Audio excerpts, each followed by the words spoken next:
ओम नमः शिवाय। हरि ओम तत्सत्। ओम नमः भगवते वासुदेवाय नमः। ओम नमः भगवते वासुदेवाय नमः। ओम नमः भगवते वासुदेवाय नमः। ओंकारं संयुक्तं नित्यं ध्यायेत् योगिनं कामदं मुखदं चैव ओंकाराय नमो नमः। न कारणयादि नैव सम्बुद्धजाति नकाराय नमो नमः। महादेव महात्मानं महायोगी महेश्वर महापापहरं देव मकराय नमो नमः। वाहनं वृषभाजस्य वासुकिकण्ठभूषणं वामशक्तिधरं देव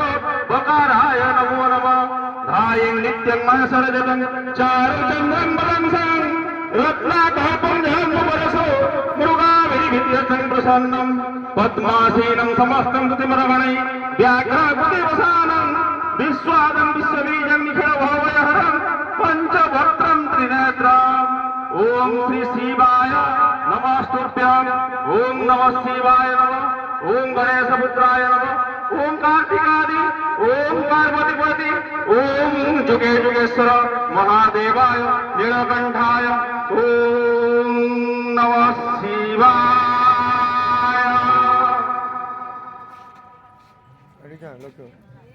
माँ मैंने मुझे अधम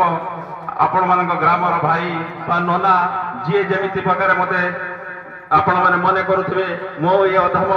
मु कि जाने जहाँ मत कहवाक आदेश मिली से विषय मो कंठरे आपण मान कंठरे आपण मान कर्णरे से देवदेव महादेव आज आपण को शुणाइबे और मत कहवाई साहस देवे। आपण मैंने समस्त शुणी धन्यवाद हे जो महादेव आज जागर से जागर दीप जाऊँ से दीप समस्ते कहते दीप जलुची जलाऊँगी समस्त को आलोकित करुच्ची जो अज्ञान रूपक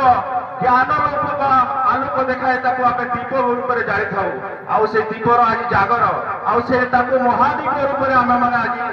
आज जो जागर को आपण मैंने पालन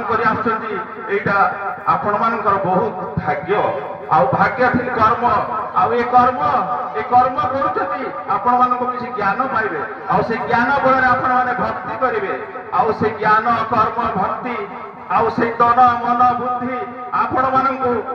मानकर पाद आज आज रातिटा उजागर रहिले सी आपणकर सबुदिन आपण मान चिंता करेंगे से देवदेव महादेव जोगेश्वर जी सब बेले सन्यासी तांकर बास होउछि श्मशान रे वृषभ तांकर वाहन पार्वती तांकर पत्नी आपण माने जानिबे तांकर पुत्र मध्य गणेश तांकर अन्य जने पुत्र मध्य कार्तिक एवं तांको केही वर्ष देवता माने तांको संगरे छलना कले जेतेबेले आज्ञा देवता जेतेबेले देवतांकर एवं असुर मानकर जेतेबेले युद्ध होला जो युद्ध रे प्रथमे काळकूट विष आसिला जो समुद्र मंथन काळकूट विष बाहर देवता मैंने षड्यंत्र करी देवादिदेव महादेव को से काळकूट विष पीए देवता मैंने अमृत पीते आपण मैंने जानी कथा कारण कौन ना सी देवदेव महादेव सबु बेले चक्रांत करि सबु बेले षड्यंत्र पकई था किंतु मर्त्य पूजा पाइबा अग्र अधिकार मिलला से सी आम जेतेबेले काळकूट विष को ग्रहण करे से भाविले जदि मु विष काळकूट विषटा को पीदेवी जदि मोर पेट को चले जीव मु मरीजी आदि बाहर को काढ़ी आम संसार सृष्टि आम मैंने समस्त ध्वंस हो से कौन कले से रखिदे नीलकंठ हो गले से बेले एवं सी होती महामृत्युंजय खाली मृत्युंजय नुहे महामृत्युंजय देवदेव नुहे से महादेव आपण मैंने जानवे से जो विष पीले एवं कहीं रामों को नाम लेले और से राम विश्राम हो गले विश्राम पर सब देवादेव माने से दिन आराधना करने को लगे जो आराधना आज आप दीप जाऊँ जो शिवंकर रात्रि सबु देवता मानकर दिन में बाटे किंतु आम शिवंकर हूँ शिवरात्रि शिव को जन्मदिन रूप आज विभिन्न पुराण विभिन्न कथा स्कंद पुराण गरुड़ पुराण शिव पुराण ବହୁତ କଥା ଅଛି ଆପଣ ମାନେ ଜାଣିବେ ଖାଲି ଅଳ୍ପ ଅଳ୍ପ ମୁଁ କହି ରଖୁଛି କିନ୍ତୁ ଆର ବର୍ଷକୁ ପୁଣି ଥରେ ଯଦି ଭାଗ୍ୟ ମିଳେ ମତେ କହିବାକୁ ସୁଯୋଗ ମିଳେ ମୁଁ କହିବି ଆଜି ଯୋଉ ଶିବରାତ୍ରିରେ ଆପଣ ମାନେ ତାଙ୍କ ପାଇଁ ଗୋଟେ ରାତି ଜାଗର ରହିବେ ତେଣୁ ଆପଣମାନଙ୍କର ପାଇଁ ସିଏ ସବୁଦିନ ପାଇଁ ଜାଗର ରହିବେ ଆପଣ ମାନେ ଜାଣିନାହାନ୍ତି ଯୋଉ 6ଟି ଜୟନ୍ତୀ ଶିବ ଜୟନ୍ତୀ ରାମ ଜୟନ୍ତୀ ନୃସିଂହ ଜୟନ୍ତୀ ବାମନ ଜୟନ୍ତୀ ଏବଂ ଦୁର୍ଗାଷ୍ଟମୀ ଆଉ 24 ଏକାଦଶୀ କରିବେ ମା ମାନେ ମୋର ଏତିକି ଅନୁରୋଧ ଆପଣ ଯଦି ନିର୍ଜଳାରେ କରିବେ ଆହୁରି ଭଲ ଆପଣମାନଙ୍କୁ ଡାଇରେକ୍ଟ ଫ୍ଲାଇଟ୍ ଆସିବ ବୈକୁଣ୍ଠରୁ ଆପଣଙ୍କୁ ସେ ନେଇଯିବ ଯଦି କେହି ଜଣେ 24 ଏକାଦଶୀ କରିଥିବ ଆଉ 6ଟି ଜୟନ୍ତୀ ପାଳିଥିବ ଆପଣମାନଙ୍କୁ କେହି ରୋକିପାରିବନି ଆପଣମାନଙ୍କୁ ଡାଇରେକ୍ଟ ବୈକୁଣ୍ଠରୁ ବିମାନ ଆସିବ ଆଉ ସେ ବିମାନରେ ଆପଣ ବସିକି ବୈକୁଣ୍ଠକୁ ଗମନ କରିବେ ଆପଣ ଜାଣିନାହାନ୍ତି ଯୋଉ ଲୋକ 24 ଏକାଦଶୀ କରେ ଭଗବାନ ତାଙ୍କୁ ନମନ କରିଥାନ୍ତି ଆପଣମାନଙ୍କ ତାଙ୍କୁ ଭଗବାନ ହିଁ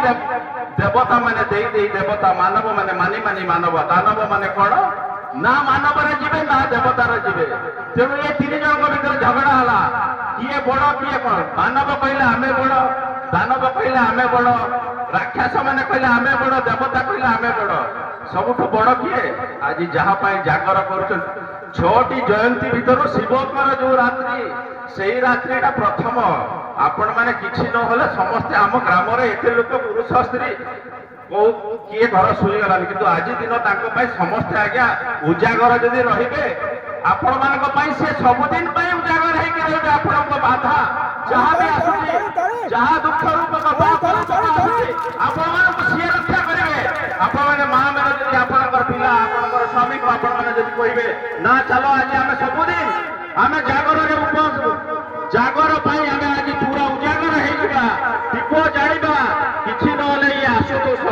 ଗୋଟିଏ ବେଲପତ୍ର ଟିକେ କଦଳୀ ଅରୁଆ ଚାଉଳ ଦେଲେ ସନ୍ତୁଷ୍ଟ ହେଇଯିବେ ମା ମାନେ ଏଇଟା କର୍ମରେ ଆପଣମାନେ ସବୁଦିନ ଯେତେ ମାତ୍ରାରେ ତାଙ୍କ ପାଇଁ ଆପଣ ତାଙ୍କ ଦ୍ୱାରେ ପାଦ ପଡିବ ସିଏ ଆପଣଙ୍କ ଦ୍ୱାରକୁ ଯିବେ ଆପଣମାନେ କିଛି ମାଗିବା ଦରକାର ନାହିଁ ଆପଣମାନେ ଖାଲି କହିବେ ବାବା ଭୋଳା ମହେଶ୍ୱର ମୁଁ ଆପଣଙ୍କ ଦ୍ୱାରେ ଆସିଛି ଆପଣ ମୋ ଦ୍ୱାରକୁ ଯିବା ପାଇଁ ରାସ୍ତା କରନ୍ତୁ କିଛି ମାଗନ୍ତୁ ନାହିଁ ମୋ ପୁଅର ଚାକିରି ମୋ ଝିଅର ବର ମୋ ଘର ଦ୍ୱାର ମୋ ଜମି ସମ୍ପତ୍ତି କିଛି ଦରକାର ନାହିଁ ଆପଣଙ୍କର ପାଦ ପଡିଲେ ଆଉ ତାଙ୍କ ଉପରେ ନିର୍ଭର ଆପଣ କିଛି ମାଗିବା ଦରକାର ନାହିଁ ରଖ ଟିକେ ବେଲପତ୍ର କଦଳୀ ଯିଏ ଯେ ଭଳିଆ ସମର୍ଥନ ପାଇପାରୁଛି ତାଙ୍କୁ ଡାକିବ ସେ ସେଇଭଳିଆ ଆପଣଙ୍କୁ ସାହାଯ୍ୟ କରିବେ ମା ମାନେ ଏତିକି ଅନୁରୋଧ ଆପଣ ମାନେ କିଛି ଆଶା ଆକାଂକ୍ଷା ରଖନ୍ତୁ ନାହିଁ ମନରେ ଯୋଉ ଆତ୍ମାକୁ ଆପଣ ଯୋଉ ଆତ୍ମା ରୂପୀ ଭଗବାନ ଆପଣମାନଙ୍କ ଦେହରେ ଅଛି ବିନମ୍ର ଅନୁରୋଧ ମା ମାନେ ଆପଣ ମାନେ ଯଦି ସଜାଗ ହେବେ ଆପଣଙ୍କ ଘର ସଜାଗ ହେଇଯିବ ଆପଣଙ୍କ ପଡିଶା ସଜାଗ ହେଇଯିବ ଆପଣଙ୍କ ସାହି ସଜାଗ ହବ ଆପଣଙ୍କ ଗ୍ରାମ ସଜାଗ ହେଇଯିବ ଗ୍ରାମ ସଜାଗ ହେଲେ ଆପଣଙ୍କ ପଞ୍ଚାୟତ ଆଦର୍ଶ ଗ୍ରାମରେ ଆପଣ ମାନେ ଜାଣିବେ ଯେ ମା ମାନେ ଆଗେ ଜାଣନ୍ତୁ ଶିବ କିଏ ଶିବରୁ ଶିବ ଯଦି ଶିବର ହର୍ଷଇକାର ଆପଣ ମାନେ କାଢି ଦଉଛନ୍ତି ସିଏ ଶବ ହେଇଯାଉଛି ସେ ନିରାକାରକୁ ଆକାର କରିଦେବା ସଜୀବକୁ ନିର୍ଜୀବ କଲା ଭଳିଆ ନିର୍ଜୀବକୁ ସଜୀବ କରିଦେବେ ତାଙ୍କ ଦ୍ୱାରା ସେ କଣ ଅକର୍ମ କର୍ମଦାୟକ ଆରେ ତପେ କୁପେ ବୋଲେ ସେ ତାଙ୍କୁ ଯାହା ମାଗିବ ସେ ସେୟା ଦେବେ ଦିନକର କଥା ସତ୍ୟ ଯୁଗର କଥା ମୁଁ କହୁଛି ଛୋଟିଆ କଥା କହିକି ଆପଣଙ୍କୁ ସମୟ ନେବିନି କି ନା ଆଗକୁ ଆହୁରି କାର୍ଯ୍ୟକ୍ରମ ରହିଛି ଯୋଉ ଆପଣ କମିଟି ଭାଇ ମାନେ ଯଦି ଆଉ ସମୟ ଦେବେ କାହିଁକି ମୁଁ 5 ମିନିଟ୍ ଲେଖିଥିଲି ତେଣୁ ସେଥିପାଇଁ ଯୋଉ ଭସ୍ମାସୁରକୁ ସେ ଦେଇଦେଲେ ବର ଭସ୍ମାସୁର ଡାକିଲା ଓଁ ନମଃ ଶିବାୟ ଶିବ ଆସିକି ପ୍ରକଟ ହୋଇଗଲେ କଣ ହେଲା ପରିସ୍ଥିତି ସେଇ ଶିବଙ୍କ ମଥାରେ ସେ ରଖିବା ପାଇଁ ଟେଷ୍ଟ କରିବା ପାଇଁ ଗଲେ ତେଣୁ ତାଙ୍କୁ ଆସିଲେ କଣ ଆପଣ ମାନେ ଜାଣି ଖୁସି ହେବେ ଯୋଉ ମହାଦେବ ମନ୍ଦିର ଆଗରେ ବୃଷଭ ଅଛି ସେ ଧର୍ମରାଜ ବୃଷଭ ସେ ଆଉ କେହି ନୁହନ୍ତି ହର ଇଏ ହରି ଇଏ ବିଷ୍ଣୁ ସ୍ୱୟଂ ବିଷ୍ଣୁ ଜଗନ୍ନାଥ ମନ୍ଦିର ଆଗରେ ଗରୁଡ଼ ଅଛି ସେ ଗରୁଡ଼ କିଏ ଜାଣିଛନ୍ତି ଏଇ ଦେବାଦି ଦେବ ମହାଦେବ ଯଦି ମୁଁ ଶରୀର ହୁଏ ମୋର ଆତ୍ମା ଶିବ ଆଉ ଶିବ କହୁଛନ୍ତି ମୁଁ ଯଦି ଶିବ ହୁଏ ମୋର ଭିତରେ ଅଛନ୍ତି ହରି ଯୋଉ ରାମ ସବୁବେଳେ ସେ ରାମ ନାମ ନେଇଥାନ୍ତି ଆଉ ସେ ରାମ ନାମ ହିଁ ଆଜି ତାଙ୍କୁ ବଡ କରିଛି ଯୋଉ ମର୍ତ୍ତ୍ୟରେ ସ୍ୱର୍ଗରେ ଦେବାଦି ଦେବ ଉପାଧି ମିଳିଛି ତାଙ୍କର ଦେଖନ୍ତୁ ତାଙ୍କର ସ୍ତ୍ରୀ ବି ପୂଜା ପାଉଛନ୍ତି ତାଙ୍କର ବଳଦ ବି ପୂଜା ପାଉଛି ବାସ ଯୋଉ ବୃଷଭ ତାଙ୍କର ପୁଅ ବି ପୂଜା ପାଉଛି ତାଙ୍କର ସବୁବେଳେ ସମ୍ପର୍କ ଥାଏ ଭକ୍ତ ଆଉ ଭଗବାନ ଆଜି ଯୋଉ ଆପଣ ମାନେ ଜାଗରରେ ଦୀପ ଜାଳୁଛନ୍ତି, ଦୀପରେ କଣ ମହାଦୀପ ଉଠିବ, ସେ ମହାଦୀପ କାହିଁକି ଉଠାଯାଏ? ବିଭିନ୍ନ କଥା ଅଛି, ବିଭିନ୍ନ କଥାର ଛୋଟ ଛୋଟ କଥା ବାହାରିଥାଏ। ତେଣୁ ଆପଣ ମାନେ ଭସ୍ମାସୁର କଥା ଶୁଣିଲେ। ଆଉ ଦିନକର କଥା କଣ ହେଇଛି? ଥରେ ଶିବ ପାର୍ବତୀ ସ୍ୱର୍ଗରେ ବସିଛନ୍ତି ଏବଂ ତାଙ୍କ ପହିଲା ମିଟିଂ ଚାଲିଥାଏ। କହିଲେ ଆରେ ଆପଣଙ୍କର ବିଷ୍ଣୁ ତ ସବୁବେଳେ ଅବତାର ନଉଛନ୍ତି, ଆପଣ କାହିଁକି ଥରେ ଅବତାର ହଉନାହାନ୍ତି? ନା ତମେ ହେଇପାରିବ ରାଧା? ହଁ ମୁଁ କାହିଁକି ହେବିନି ରାଧା? ତମେ କୃଷ୍ଣ ହେଇପାରିବ? ନା ହଁ ମୁଁ କୃଷ୍ଣ ହେଇପାରିବି। ଆପଣମାନେ ଜାଣିବେ, ଆଚ୍ଛା ତମେ ଯଦି ରାଧା ହେଇକି ଯିବ ମର୍ତ୍ତକୁ ଯାଆନ୍ତୁ, ପାର୍ବତୀ କଣ ହେଲେ ଛଦ୍ମ ରୂପୀ ମାନବୀ ରୂପୀ କନ୍ୟାଟି ହେଇ ଆସି ପହଞ୍ଚିଲେ ଏକାମ୍ର କାନରେ। ଏକାମ୍ର କାନନରେ ଦେଖିଲେ ବହୁତ ସୁନ୍ଦର ପରିବେଶ, ଫୁଲ ଫଳ ବୃକ୍ଷ ଲତା ପଶୁ ପକ୍ଷୀ ସମସ୍ତେ ଖେଳୁଛନ୍ତି, କଳାରାବ କରୁଛନ୍ତି। ଦେଖି ଆଶ୍ଚର୍ଯ୍ୟ ହୋଇଗଲେ, ଆରେ ମର୍ତ୍ତ୍ୟମଣ୍ଡଳରେ ଏମିତି ସୁନ୍ଦର ସୁନ୍ଦର ସ୍ଥାନ ରହିଛି, ସ୍ୱର୍ଗରେ ମଧ୍ୟ ନାହିଁ।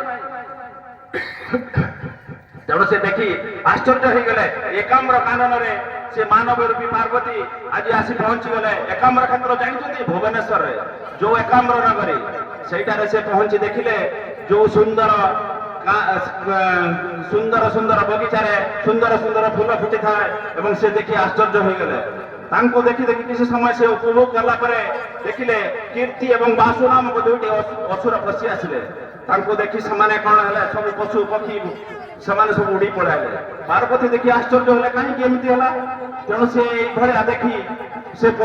ଅସୁର ମାନଙ୍କ ପାଖରେ କହିଲେ, ନା ମୁଁ ଆପଣମାନଙ୍କ ସାଙ୍ଗରେ ବିବାହ କରିବାକୁ ଚାହୁଁଛି। କିନ୍ତୁ ପାର୍ବତୀ ତ ସ୍ୱୟଂ ନାରାୟଣୀ, ଦୁର୍ଗା, ଅମ୍ବିକେ, କାଳୀ ସେ ସବୁ ଦେଖିପାରିଲେ, ଜାଣିପାରିଲେ ଏବଂ ସେ କହିଲେ ତମ ଭିତରୁ ଯିଏ ମତେ ବିବାହ କରିବା ପାଇଁ ଚାହୁଁଛି ସିଏ ଆଗ ମୁଁ ତା ଉପରେ ତା ଛାତିରେ ପାଦ ରଖିବି, ତାପରେ ସେ ଯଦି ସହ୍ୟ କରିପାରିବ ତାହେଲେ ମୁଁ ଯାଇକି ତାଙ୍କୁ ବାହା ହେବି। ଇଏ ଯୁଗ ମାୟା ଅନ୍ନପୂର୍ଣ୍ଣା, ୟାଙ୍କ ପାଖରେ ତ ସବୁ କିଛି ଅଛି। ସେ ତାଙ୍କ ପାଦରେ ଯେମିତି ପାଦ ଧୋଇଦେଲେ ଅସୁର ସଙ୍ଗେ ସଙ୍ଗେ ଭସ୍ମ ହେଇଗଲା। ଏମିତି ଦୁଇ ଭାଇ ପୂର୍ବରୁ ଭସ୍ମ ହେଇଗଲେ। ଏହାପରେ ଯୁଗ ମାୟାଙ୍କର ଦେଖନ୍ତୁ କୃଷ୍ଣ ରୂପୀ ସ୍ୱୟଂ ଦେବାଦି ଦେବ ମହାଦେବ ନୀଳକଣ୍ଠେଶ୍ୱର ଯୁଗେ ଯୁଗେଶ୍ୱର ଆସି ପହଞ୍ଚିଗଲେ। ନା ତମେ ଯଦି ରାଧା ହେଇପାରିଲ, ମୁଁ ମଧ୍ୟ କୃଷ୍ଣ ହେଇକି ଆସିଛି। ଦେଖନ୍ତୁ ଯୋଉ ଲଲାଟେ ଆରେ ଦେଖିବାକୁ ଯୋଉ ଦେବାଦି ଦେବ ମହାଦେବ, ସିଏ ହଉଛନ୍ତି କେହି ନୁହନ୍ତି, ସିଏ ହରି। ସେ ହର ଏ ଦୁଇ ଜଣଙ୍କ ଭିତରେ ଆପଣ ମାନେ ଯାହାକୁ ଡାକିବେ, ଜଣକୁ ବି ଡାକିଲେ ଜଣଙ୍କ ପାଖରେ ପୂଜା ପାଇଲେ ସେଇ ପୂଜା ହର ହରିଙ୍କ ଭିତରେ ମିଳିଥାଏ। ତେଣୁ ଆଜିର ଯୋଉ ପବିତ୍ର ଜାଗର ଦିବସରେ ଆପଣ ମାନଙ୍କୁ ଯୋଉ ଯେତିକ ସମୟରେ ଆପଣ ମାନେ ଓಂ ନମ ଶିବାୟ 108 ଥର ଲେଖା ଜପ କରନ୍ତୁ। ନ ପାରିଲେ ଓಂ ନମ ଭଗବତେ ବାସୁଦେବାୟ, ଓಂ ଶ୍ରୀ ନମସ୍ତୁଭ୍ୟଂ ଶିବାୟ, ଏଇଭଳି ମନ୍ତ୍ରଟିକୁ ଜପ କରୁଥାନ୍ତୁ ମନେ ମନେ। ଆପଣଙ୍କର ଦେଖନ୍ତୁ ଅଟୋମେଟିକ ଭକ୍ତି ଭାବ ଜାଗ ହବ। ଆଉ ଏଇ ଯୋଉ ମନ, ଏଇ ଯୋଉ ଶରୀର ଆପଣଙ୍କୁ ଭଗବାନ ଦେଇଛନ୍ତି, ଯୋଉ ସୃଷ୍ଟି କଲା ବାଲା ଦେଇଛନ୍ତି, ସେ ଆଉ କେହି ନୁହନ୍ତି, ସେ ସ୍ୱୟଂ ସେଇ ଦେବାଦି ଦେବ ମହାଦେବଙ୍କ ନିର୍ଦ୍ଦେଶରେ ବ୍ରହ୍ମା ବିଷ୍ଣୁ ମହେଶ୍ୱର ଏ ତିନି ଜଣ ଆମକୁ ହିଁ ସୃଷ୍ଟି କଲା ବାଲା, ଆମକୁ ହିଁ ପାଳନ କଲା ବାଲା, ଆମକୁ ହିଁ ସଂହାର କଲା ବାଲା। ଆଉ ତାଙ୍କରି ନାମରେ ଯଦି ଆପଣ ମାନେ କିଛି ନାମ ନ ନେବେ, ତାଙ୍କ ମନ୍ଦିରରେ ଆପଣଙ୍କର ପାଦ ନ ପଡିବ, ତାଙ୍କ ପାଇଁ କିଛି ସେବା ନ କରିବେ, ତାଙ୍କ ପାଇଁ ଯଦି କିଛି ନ କରିପାରିବେ, ଆପଣ ମାନେ ଖାଲି ତାଙ୍କ ନାମ ନିଅନ୍ତୁ ଘରେ ବସି। ମା ମାନଙ୍କୁ ମୁଁ ଏତିକି ଅନୁରୋଧ କରିବି, ଆପଣ ମାନଙ୍କ ଘରେ ମଧ୍ୟ ମନ୍ଦିର ଅଛି, ଆଉ ସେ ମନ୍ଦିରର ଦେବତା ଆପଣ ମାନଙ୍କର ମା ବାପା, ଜିଅନ୍ତା ଦେବତା,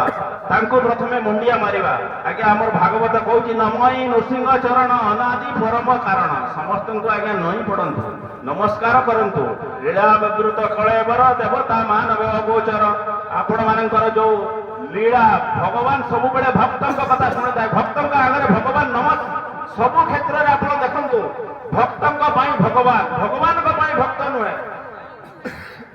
ଆଉ ସେଇ ଭକ୍ତ ମାନେ ଆଜି ଉଦାହରଣ ହେଇଛନ୍ତି। ଆମ ଓଡିଶାର କଥା କହିବା, ଦାସିଆ ବାଉରୀ କଥା କହିବା। ଦାସିଆ ବାଉରୀ ଯେତେବେଳେ ନଡ଼ିଆଟି ଦେଇଦେଲା ଭଗବାନଙ୍କ ପାଖରେ, ତାଙ୍କ ହାତରୁ ନ ନେଇ ଯୋଉ ବ୍ରାହ୍ମଣଙ୍କ ହାତରୁ ନେଇଗଲେ, କଣ ଥିଲା ତାର ଯୋଉ ଭକ୍ତି, ତାର ଆତ୍ମସମର୍ପଣ ଆଉ ତାର ଆତ୍ମବିଶ୍ୱାସ। ସେଥିପାଇଁ ତାର ନଡ଼ିଆ, ଆପଣଙ୍କ ନଡ଼ିଆ ନେବେ ନାହିଁ। କାହିଁକି? ସିଏ ପଠେଇଥିଲା ନନାଙ୍କ ହାତରେ, ନନାଙ୍କ ହାତରୁ ନଡ଼ିଆ ଚାଲିଗଲେ। କିନ୍ତୁ ସେଇ ଭକ୍ତକୁ ଯେତେବେଳେ ଜଗନ୍ନାଥ ମହାପ୍ରଭୁ ପ୍ରସନ୍ନ ହେଲେ, କଣ ମାଗୁଛୁ ମା, ମୁଁ ତତେ ସବୁ ଦେବି, ଐଶ୍ୱର୍ଯ୍ୟ ଦେବି, ରାଜ୍ୟ ଦେଇଦେବି, ତୋର କଣ ଅଭାବ ଗରିବ ଦାସିଆ ବାଉରୀ ଆଜ୍ଞା 3 ଦିନରେ ଥରେ ଚୁଲି ଜଳେ ଆପଣମାନଙ୍କ ଘରେ ତ ସବୁଦିନ 4 ଥର 4 ବକ୍ତ ଖାଉଛନ୍ତି କିନ୍ତୁ ତାର 3 ଦିନରେ ଥରେ ଜଳିଥାଏ ଚୁଲି ତାର ଏତେ ଭକ୍ତି ତାର ଏତେ ଆତ୍ମସମର୍ପଣ ଆତ୍ମବିଶ୍ୱାସ ଯେ ମୋ ନଡ଼ିଆ ସ୍ୱୟଂ ଜଗନ୍ନାଥ ନେଇ ନେବେ ଆପଣମାନେ ସେଇଭଳିଆ ଜିଦ୍ ଅଟଳ ନାହିଁ ଆପଣମାନଙ୍କ ମନରେ ମୁଁ ଗୋଟେ ଜାଗର ଟିକେ କରିଛି ଆରେ ମୋର ଚାକିରି ଖଣ୍ଡେ ହେଇଯିବ ମୋ ଝିଅଟି ବାହା ହେଇଯିବ ମୋ ଘର ଖଣ୍ଡେ ହେଇଯିବ ଆପଣମାନେ ସେଇ ସବୁ ଛୋଟ ଛୋଟ ଆଶା ନେଇକି ଆସିଛନ୍ତି ସେଥିପାଇଁ ଆପଣଙ୍କର ନା ନଡ଼ିଆ ନେବେ ନା ଆପଣଙ୍କ ଚାଉଳ ନେବ ଚାଉଳ ନନା ଘରକୁ ନେଇଯିବେ କୋଉ ଦୋକାନରେ ବିକିଦେବେ କିନ୍ତୁ ଆପଣଙ୍କ ଚାଉଳ ଯୋଉ ମନରେ ଆଣିଥିବେ ଯଦି ସ୍ୱୟଂ ଭଗବାନ କୋଉ ମାଧ୍ୟମ ଦେଇକି ସେ ନେଇକି ପଳେଇବେ ଦେଖନ୍ତୁ ତାଙ୍କୁ ଯେତେବେଳେ ଦାସିଆ ବାଉରୀ କଥା ଭଗବାନ ତାଙ୍କୁ ଯେତେବେଳେ ପ୍ରସନ୍ନ ହେଲେ ଆରେ ଦାସିଆ କଣ ମାଗୁଛୁ ମାଗ ତତେ କଣ ଦରକାର କହ ସେ କଣ ମାଗିଥିଲା ଜାଣିଛନ୍ତି ଆପଣମାନେ ସିଏ ମାଗିଲା ପ୍ରଭୁ ମୋର କିଛି ଦରକାର ନାହିଁ ମୁଁ କିଛି ମାଗିବିନି ମତେ ଆପଣ ମୁଁ ଯୋଉ ମୁହୂର୍ତ୍ତରେ ଆପଣଙ୍କୁ ଦେଖିବା ପାଇଁ ଚାହିଁବି ମତେ ଆପଣ ଦର୍ଶନ ଦେବେ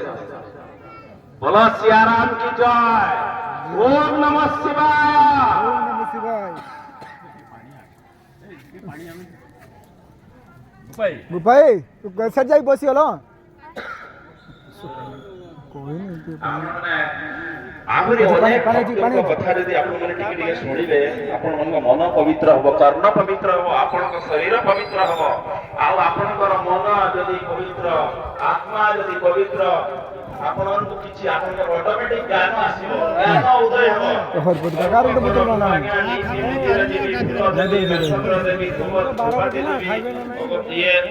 ଟିକେ ଯାହା ପାରିବି ଆଜି ମୁଁ ଘରେ କଣ ନାହିଁ କିଛି ନାହିଁ ମୁଁ ତାଙ୍କ ପାଇଁ ଟିକେ ଭୋଗ ରାଗ ଦେବି ଆପଣମାନେ ଯାହା ବି ଘରେ ଖାଉଛନ୍ତି ତାଙ୍କ ପାଇଁ ସମର୍ପଣ କରିଦିଅ ନା ଆପଣ ଅଟୋମେଟିକ ତାଙ୍କରି ରୂପ ହେଇଯିବେ ତାଙ୍କ ଦରବାରରେ ତାଙ୍କର ମେମ୍ବର ହେଇଗଲେ ବୁଝିପାରିଲେ ନା ତେଣୁ ସେଇ ଭଳିଆ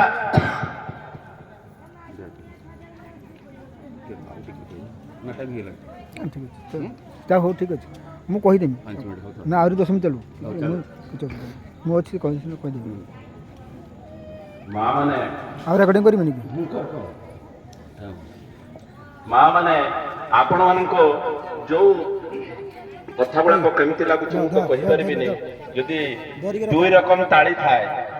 थाए गुटे होउची गाली देबे बंद करंतु आउ सुनिबिनी श्रोता हवा आगरु आगे वक्ता हवा दरकार वक्ता हवा आगरु आगे श्रोता हवा दरकार आगे मु मोर पेशा नुहे जो भगवान को कथा कहबा खाली मोर ब्राह्मण पिला एई सब विषय मु टिके चर्चा करे मु जोठी के जाए भगवान को नाम रे आगे मु किछि दीपद कहि थाए मु जगन्नाथ को कथा कहि पारे शिवं को कथा तो मोर अति प्रिय एवं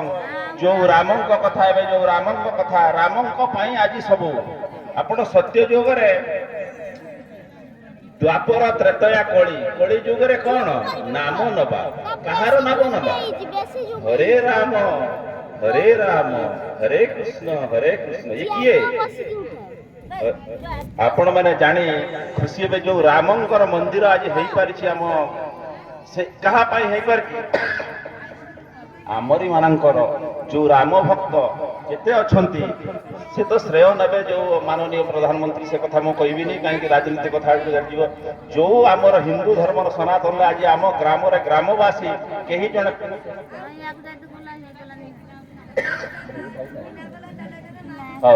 तेणु आपण मैंने जानी जो रामं विषय रे आज शिव सबु बेले मंदिर रे बसी थांती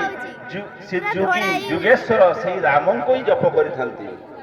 जेते बेले हजार कोटी शुल्क पाई देवता मानव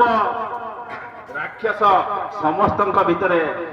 उत्पन्न हला कि शिवंक पाखरे जो वेद उपनिषद जो साहित्य जो सब विद्या रही अच्छी से विद्या कौ देवता पाखरे नहीं सेटा शिव